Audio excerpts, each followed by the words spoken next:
Who are the parties to the ceasefire? Right now, we are in that same ceasefire. That wasn't the question. Who are the parties to It the would be the ceasefire? United States and the regime in Iran. How do we know that the ceasefire is active or not active without any documentation? As you know, for the most part, a ceasefire means the fire is ceasing, and we know that has occurred while negotiations occur, and there are lots of different.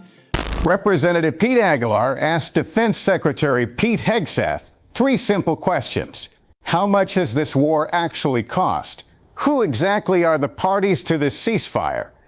And is the administration creating ceasefires and new projects just to evade the War Powers Act? Defense Secretary Pete Hegseth had no clear answers. Stay right here. Thank you, Mr. Chairman. Thank you all for being here. Mr. Hurst, on April 29th, as you indicated to the ranking member, you said that the Iran war had cost $25 billion in total. You reaffirmed that today. Do you have any other updated costs or projections since that testimony that you've given? Outside reporting estimates have indicated that the war costs could be $1 billion a day. Do you have anything to share? Yeah, thanks for the question, sir. So at the time of testimony in front of the ask, it was $25 billion. But the Joint Staff team and the Comptroller team are constantly looking at that estimate. And so now we think it's closer to 29. That's because of updated repair and replacement of equipment costs, and also just general operational costs to keep people in theater. Thank you. I appreciate that. Mr. Secretary, when can you share more formal accounting on the costs of the war with Congress and with this committee? We'll share what we can. I think we've updated on that number this morning, but when it's relevant and required, we will share it. I think this would be the format that it would be required. Mr. Secretary, on that same day, April 29th, you testified that the current ceasefire meant that the 60-day calendar with the War Powers Resolution was paused. Who are the parties to the ceasefire? Well, right now, we are in that same ceasefire as of right now. That wasn't the question. Who are the parties to It would be the United States and the regime in Iran. How many pages is the ceasefire? What deal points? I'm not asking you to share the contents. I guess what I'm trying to ask is, how do we know that the ceasefire is active or not active without any documentation? We know it's evident, and the ceasefire is in effect. But is it pages? Is it 15 points? There's been different points that have moved around. Is there any other? How do we know you just trust that the president knows that the ceasefire is active or not active? As you know, for the most part, a ceasefire means the fire is ceasing, and we know that has occurred while negotiations occur, and there are lots of different discussions with our negotiating team that are happening. I'm there when those discussions are occurring, different drafts, different perspectives. So it's a very dynamic situation where a negotiated settlement could be the outcome here, where Iran does not have nuclear capabilities. And from the Department of War perspective, we're here to support those options. On May 5th, you announced the launch of Project Freedom, which is a new exercise where CENTCOM will help coordinate ship traffic and guide commercial ships through the Strait. President Trump then announced the operation concluded that evening. Now it seems that we may be revisiting that. Can you give us the latest on Project Freedom? Well, as it pertains to battlefield options, we don't disclose those types of things. But ultimately, as the president stated publicly in his truth, at the request of the Pakistanis and given the options in the negotiation, it was paused, and it's an option we could always recommence should the commander-in-chief want us to. Is the theory to create more ceasefires or more projects just to evade the War Powers Act?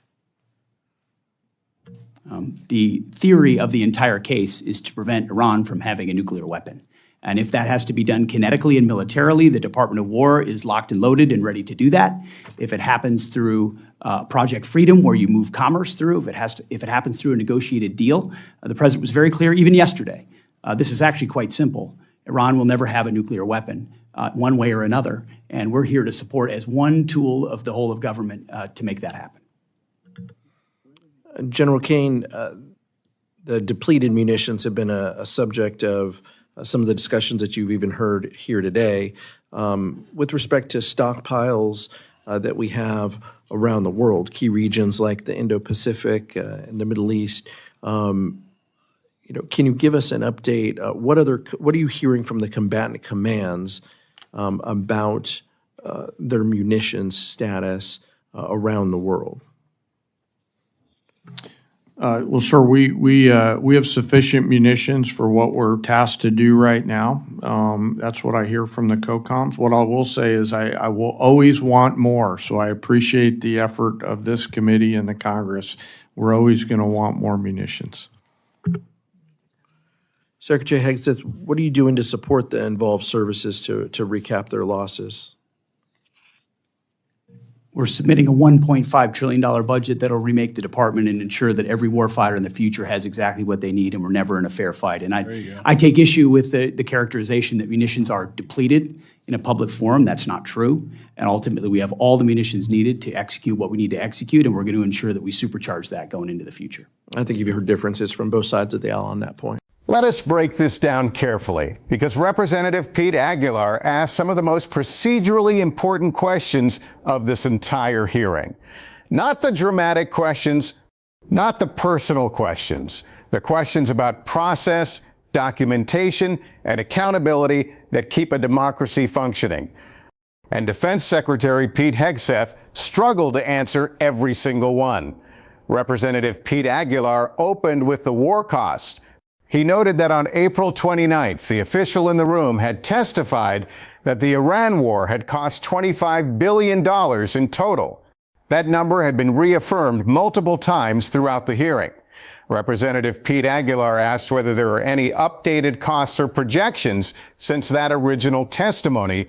He noted that outside reporting estimates suggest the war is costing approximately $1 billion per day. The official in the room confirmed the number has already moved.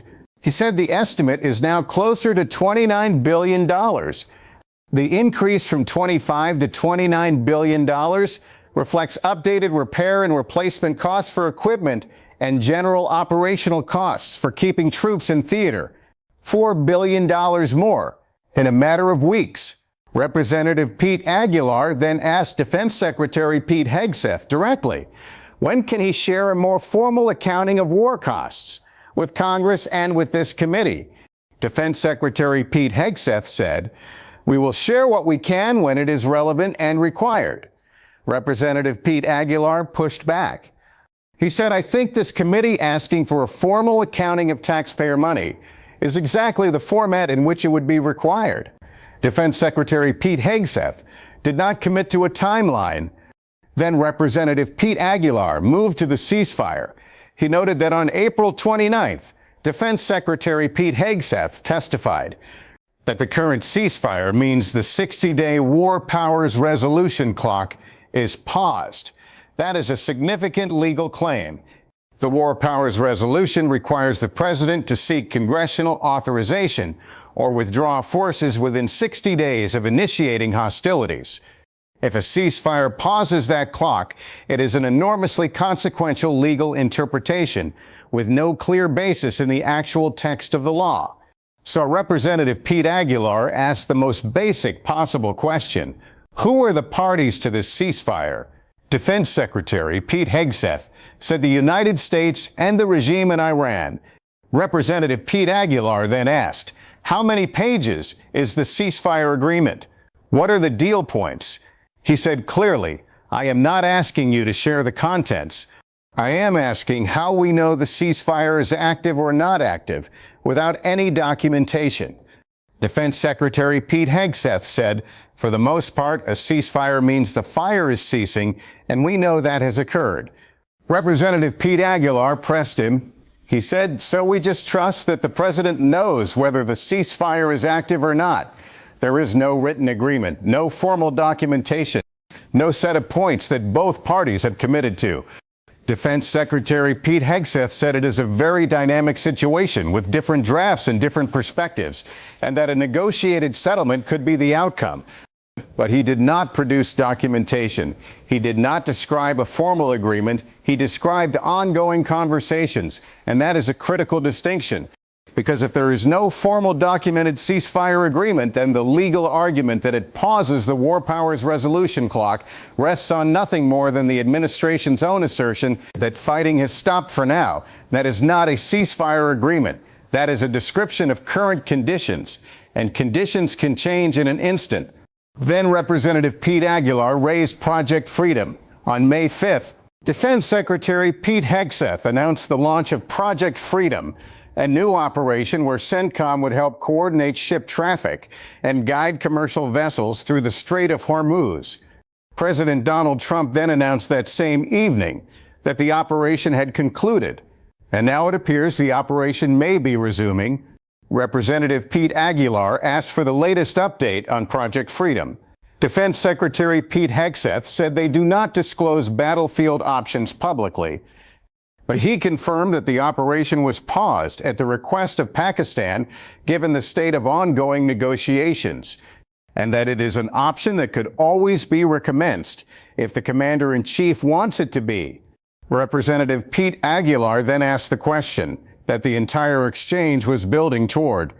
He asked plainly, is the theory here to create more ceasefires or more projects like Project Freedom just to evade the War Powers Act? Defense Secretary Pete Hegseth said the theory of the entire operation is to prevent Iran from having a nuclear weapon. He said if that has to be done militarily, the Department of Defense is locked and loaded. If it happens through Project Freedom, if it happens through a negotiated deal, the goal remains the same. But notice what Defense Secretary Pete Hegseth did not say. He did not say the administration is not using ceasefires to pause the legal clock. He did not say Project Freedom is not designed to create legal cover. He simply restated the strategic objective without addressing the procedural question at all. And that non-answer is itself an answer, because if the administration were confident that its legal interpretations of the War Powers Resolution are sound, it would say so directly. Instead, Defense Secretary Pete Hegseth changes the subject to the nuclear threat every time the legal question is raised. Then Representative Pete Aguilar addressed munitions. He noted that depleted munitions have been a recurring concern throughout the hearing. He asked the general, what is he hearing from combatant commanders around the world about munitions status? The general said the forces have sufficient munitions for what they are currently tasked to do. But he added he will always want more. Defense Secretary Pete Hegseth then pushed back on the characterization that munitions are depleted. He said that is not true, and calling it depleted in a public forum is problematic. He said the $1.5 trillion budget will remake the department and ensure every warfighter has what they need going forward. Representative Pete Aguilar noted that members on both sides of the aisle have expressed concern about munitions throughout this hearing. And then he closed with China. He noted that the 2026 National Defense Strategy makes clear that China is the pacing challenge. The budget request includes $11.7 billion for the Pacific Deterrence Initiative. But Representative Pete Aguilar said his concern is not just about matching China's military capability. It is about competing against the speed at which China can build, replace, and influence. He asked the general, how will current priorities close the capability gaps in a potential conflict with China? The general said China's production speed is exactly why he is grateful for efforts to speed up the United States defense industrial base. He said winning against China requires capability from the seabed to cislunar space across every domain, creating outsized dilemmas for Chinese leadership. Here is the full picture of this exchange. The war cost has already grown from $25 billion to $29 billion in a matter of weeks. Defense Secretary Pete Hegseth will share formal cost accounting when he decides it is relevant and required. The ceasefire has no formal documentation, no written agreement, no set of committed points. The administration is claiming the ceasefire pauses the War Powers Resolution clock based on nothing more than its own assertion that fighting has stopped. Project Freedom was launched, then concluded the same day, then potentially resuming based on Pakistani requests. And when asked whether ceasefires and projects are being used to evade the War Powers Act, Defense Secretary Pete Hegseth talked about nuclear weapons. Representative Pete Aguilar asked the right questions. The American people and the Congress that is supposed to provide oversight are still waiting for the right answers. Share this with someone who needs to understand what is happening. Leave your thoughts in the comments and subscribe so you do not miss the next breakdown.